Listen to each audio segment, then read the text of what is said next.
తర్వాత శివరంజని వేసుకున్నటువంటి ఆ టాబ్లెట్ ఎక్కడిది, అసలు ఆ టాబ్లెట్ ఎక్కడ ఏ మెడికల్ కౌంటర్ నుంచి వచ్చిందనేది ఇప్పుడు ఒక ప్రశ్నగా మారిందని చెప్పుకోవచ్చు. భిక్షపతి అనే సంబంధించినటువంటి వ్యక్తి, అంటే ఆ శివరంజని అనే మహిళతోటి సహజీవనం చేస్తున్నటువంటి ఆ వ్యక్తి మరి తన బలం ఉండాలి, నీకు విటమిన్ కోసం అని చెప్పి ఒక టాబ్లెట్ తెచ్చేయడం జరిగిందని, తన ప్రెగ్నెన్సీ సంబంధించి ఈ విషయంలో నువ్వు వీక్ ఉన్నావు, నీకు ఈ టాబ్లెట్ నేను తీసుకొచ్చినా, నువ్వు ఈ టాబ్లెట్లు వాడితే బలం పెరుగుతుందని చెప్పడం. అయితే ఆ భిక్షపతిని నమ్మక ఆ శివరంజని ఏం చేసిందంటే, ఈ భిక్షపతి తన స్నేహితుడైన ప్రేమ్ ద్వారా ఫోన్లో మాట్లాడించడానికి కూడా శివరంజని చెప్తా ఉంది. అంటే ఆ ప్రేమ్ ఏం చెప్పిండు, ఇది వేసుకోండి, ఇది చాలా బలమైంది, విటమిన్ది కాబట్టి మీరు వేసుకోండి అని చెప్పిండు. అయితే ఈ అమ్మాయి ఎవరైతే ఈ మహిళ ఉందో ఆ టాబ్లెట్ వేసుకున్న తర్వాత తనకు బ్లీడింగ్ ప్రారంభమైందని చెప్తా ఉంది. ఆ బ్లీడింగ్ ప్రారంభమైన తర్వాత నర్సంపేట సంబంధించిన కర్ణశ్రీ మల్టీ స్పెషాలిటీ హాస్పిటల్కి మరుసటి రోజు అంటే తెల్లారి తీసుకొచ్చిల్లట. సో ఆ తీసుకొచ్చిన తర్వాత ఆ బ్లీడింగ్ అయితే ఉన్న క్రమంలో మరి అక్కడ ఉన్నటువంటి డాక్టర్ మరి ఈ యొక్క శివరంజని అనే మహిళను మరి అడ్మిట్ చేసుకొని తర్వాత కార్యక్రమాలు చేసినట్టుగా శివరంజని చెప్తా ఉంది. ఇక్కడ మనం అధికారులను కోరేది అంటే, అసలు గర్భ విచ్ఛిన్న మాత్రలు అనేది విచ్చలవిడిగా ఎవరు అమ్ముతా ఉన్నారు, అంటే డాక్టర్ పర్యవేక్షణ లేకుండా ఆ మాత్రలు ఇవ్వద్దు అనేది ఇప్పటికే అందరి టీవీ ప్రముఖులను, అంటే గైనకాలజిస్ట్, సీనియర్ గైనకాలజిస్ట్ కూడా కలిసిన క్రమంలో వాళ్ళు చెప్పడం జరిగింది. ఎందుకంటే దీని పరిణామాలు కూడా చాలా తీవ్రంగా ఉంటాయట.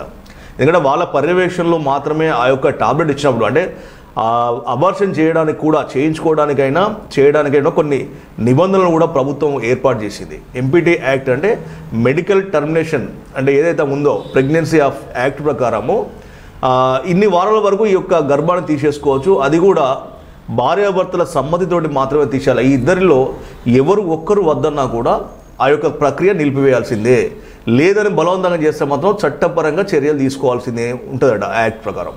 సో అధికారులను కూడా కలిసినప్పుడు వాళ్ళు చెప్పింది ఏంటంటే, ఎంపీటీ యాక్ట్ సంబంధించి అనుమతి ఉన్నట్టు ఆసుపత్రి మాత్రమే ఆ యొక్క అబార్షన్లు చేయాలి, ఆ యొక్క టాబ్లెట్ సంబంధించి కూడా ఇవ్వాలి అనేది ఇక్కడ మనం చెప్పడం జరిగింది.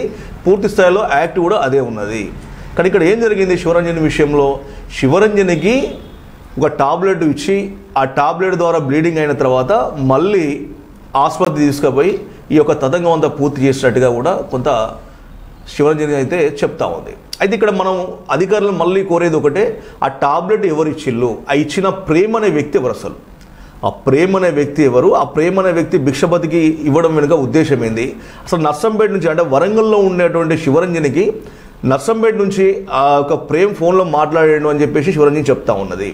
మరి ఆ ఎవరు ఆ ప్రేము, తర్వాత ఆ ప్రేమ్కు ఆ టాబ్లెట్ ఎవరు ఇవ్వమని చెప్పిళ్ళు, ఎందుకంటే డాక్టర్ పర్యవేక్షణ లేకుండా ఆ టాబ్లెట్ ఇవ్వద్దు.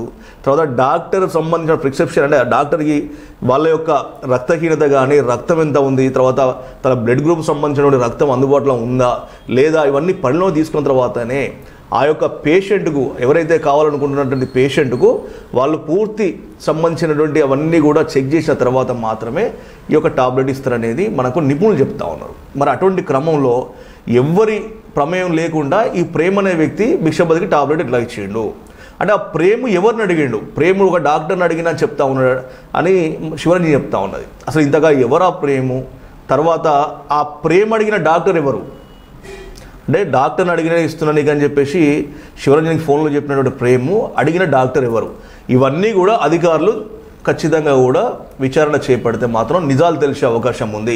ఎందుకంటే గర్భ విచ్ఛిన్న మాత్రలు కొంతమంది తెలిసి తెలియక ఇవ్వడం వల్ల ఇలాంటి అనర్థాలే కాకుండా ప్రాణాలు పోయే పరిస్థితి కూడా ఉంది అని తెలుస్తూ ఉంది. కాబట్టి ఆ ప్రేమ్ ఎవరు, తర్వాత ఆ ప్రేమ్ పనిచేసే మెడికల్ స్టోర్ ఎక్కడిది, ఆ ప్రేము ఏ డాక్టర్ని అడిగిండు అని మాత్రము పూర్తి స్థాయిలో అధికారులు విచారణ చేపట్టాలి. వాళ్ళపైన ఖచ్చితంగా కూడా చట్టపరమైన చర్యలు తీసుకోవాలని అందరి టీవీ కూడా బాధిత మహిళల పక్షాన కోరుతా ఉంది.